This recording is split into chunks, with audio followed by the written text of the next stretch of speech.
الرحمن الرحیم السلام علیکم ورحمۃ اللہ وبرکاتہ. میری عزیز بہنوں، آج میں بہت پیاری حدیث لے کر آئی ہوں. حدیث مبارکہ تو سبھی بہت اچھی ہوتی ہے ماشاءاللہ، لیکن اب یہ دیکھتے ہیں یہ حدیث مبارکہ ہماری زندگی کو کیسے بہترین بنا سکتی ہے. دنیا اور آخرت کو بہترین بنانے کے لیے یہ بہترین ہمارے لیے ایک لاہ عمل ہے. اس پہ عمل کریں گے تو انشاءاللہ ہم کامیاب رہیں گے.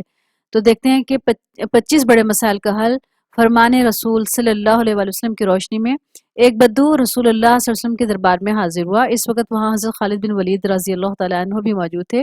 انہوں نے حدیث مبارکہ کا تحریر کر کے اپنے پاس رکھ لی.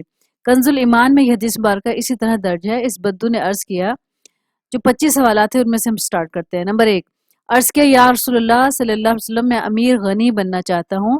فرمایا قناعت اختیار کرو، امیر ہو جاؤ گے. عرض کیا میں سب سے بڑا عالم بننا چاہتا ہوں. فرمایا تقوی اختیار کرو، عالم بن جاؤ گے. عرض کیا میں عزت دار بننا چاہتا ہوں. فرمایا مخلوق کے سامنے ہاتھ پھیلانا بند کر دو، باعزت ہو جاؤ گے. عرض کیا میں اچھا آدمی بننا چاہتا ہوں. فرمایا لوگوں کو زیادہ سے زیادہ نفع پہنچاؤ. عرض کیا میں عادل بننا چاہتا ہوں. فرمایا جو اپنے لیے پسند کرتے ہو وہی دوسروں کے لیے پسند کرو.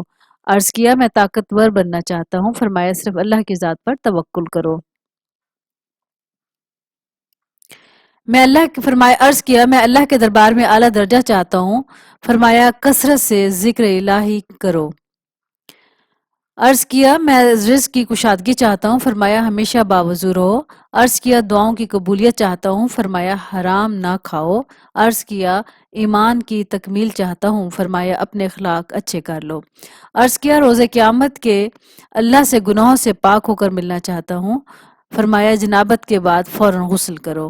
عرض کیا گناہوں میں کمی چاہتا ہوں. فرمایا کثرت سے استغفار کیا کرو. عرض کیا قیامت کے روز نور میں اٹھنا چاہتا ہوں. فرمایا ظلم کرنا چھوڑ دو. عرض کیا میں چاہتا ہوں اللہ مجھ پر رحم کرے. فرمایا اللہ کے بندوں پر رحم کرو.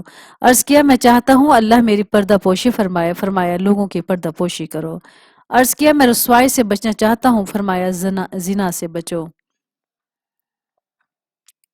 عرض کیا میں چاہتا ہوں اللہ اور اس کے رسول صلی اللہ علیہ وسلم کا محبوب بن جاؤں. فرمایا جو اللہ اور اس کے رسول کو پسند ہے اس کو اپنا محبوب بنا لو. عرض کیا میں احسان کرنے والا بننا چاہتا ہوں. فرمایا اللہ کی یوں بندگی کرو جیسے تم اسے یا وہ تمہیں دیکھ رہا ہے.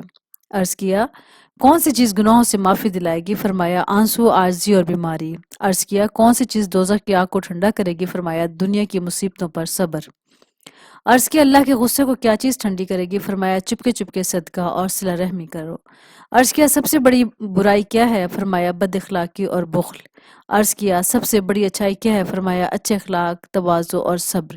عرض کیا میں اللہ کے غصے سے بچنا چاہتا ہوں. فرمایا لوگوں کو پر غصہ کرنا چھوڑ دو.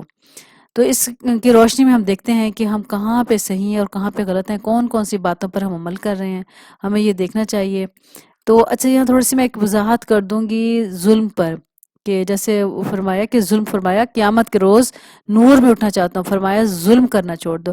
اچھا ظلم کی تھوڑی سی میں آپ کو ڈیفینیشن بتا دوں. تو ظلم سے مراد ہوتا ہے جب کسی چیز کو اس کی صحیح جگہ سے ہٹا کر رکھا جائے تو وہ ظلم کہلاتا ہے.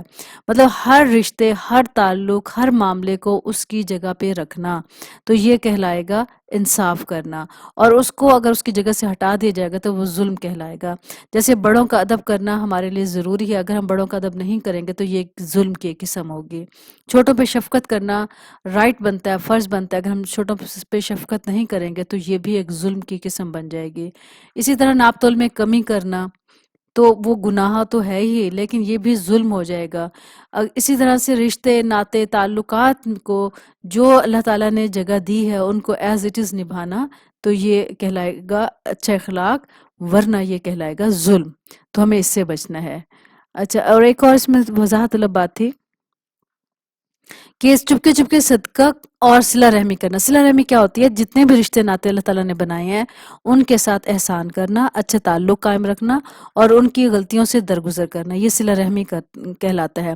صلہ رحمی میں سب سے پہلے اپنے بہن بھائی، ان کے بچے، پھر رشتہ دار، دوست، احباب، پھر آ جاتے ہیں. یعنی ہم اپنے دائرے کو، معاملات کے دائرے کو اسی طرح سے رکھیں جس طرح کہ اللہ اور اس کے نبی صلی اللہ علیہ وسلم نے ہمیں فرمایا ہے. تو یہ سٹارٹ ہوتی ہے اخلاقیات اپنے گھر سے، اپنے گھر سے ہوتے ہوئے پھر ہم باہر کی طرف جاتے ہیں. تو یہ بہت غلط ہے کہ لوگ امداد کے معاملے میں، اچھے اخلاق کے معاملے میں وہ پہلے بہت دور والے کو جا کے پکڑتے ہیں اور گھر والوں کی باری آتی نہیں ہے، کیونکہ وہ سوچتے ہیں یہ تو ہمارے گھر والے ہیں. تو ہر اچھا کام اپنے گھر سے شروع کرنا ہے، اپنے بچوں سے. بیوی ہے تو شوہر، بچے، اور پھر بہن بھائی، پھر ان کے بچے، پھر سسرال میں کے، اور یہاں سے آہستہ سے نکلتے نکلتے پھر ہم اپنے محلے میں، پھر شہر میں، بیچ میں ہمارے دوست احباب رشتہ دار آ جائیں گے، پھر محلے والے آ جائیں گے، محلے والوں سے پھر شہر والے، شہر والوں سے پھر آؤٹ آف سٹی والے، آؤٹ آف سٹی سے پھر آؤٹ آف کنٹری. تو اس طرح سے یہ سلسلہ جاری رہے گا.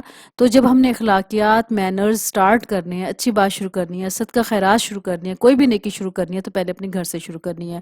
تو دیکھنا یہ ہے کہ ہمارے گھر میں سب سے پہلے کس کو زیادہ ہماری ہیلپ کی ضرورت ہے، تو اس کو دیکھنا چاہیے. تحقیق کے بعد ہمیں اس کی ہیلپ کرنی چاہیے، اور اس کے بعد آہستہ آہستہ ان رشتے کے جو دائرے بنائے ہیں، جو میں نے ابھی آپ کو بتائے ہیں، اس کے حساب سے آگے آگے بڑھتے جائیں، پھر آؤٹ آف کنٹری تک چلے جائیں. تو یہ کہلاتی ہے صلہ رحمی. اس کے دو ثواب ملتے ہیں. ایک تو اس صدقہ خیرات کرنے کا، اچھے اخلاق سے پیش آنے کا ثواب ملتا ہے. دوسرا صلہ رحمی کا ثواب ملتا ہے. تو ہمارے نبی صلی اللہ علیہ وسلم نے بہت جگہ یہ فرمایا ہے کہ دیکھو صلہ رحمی اللہ تعالیٰ کو بے حد پسند ہے، اور جو صلہ رحمی کرتا ہے اس کو دو ثواب ملتے ہیں، ڈبل ثواب ملتے ہیں. تو اس لیے ہمیں نیکی اپنے گھر سے شروع کرنی چاہیے، اور اسی طرح سے جو میں نے آپ کو سلسلہ بتایا ہے، گھر سے ہوتے ہوئے آؤٹ آف سٹی تک جائیں، تو انشاءاللہ ہمیں اللہ تعالیٰ بہت ثواب دے گا. اللہ تعالیٰ ہمیں علم کے ساتھ عمل کرنے کی توفیق و سعادت نصیب فرمائے. آمین یا رب العالمین. السلام علیکم ورحمۃ اللہ وبرکاتہ.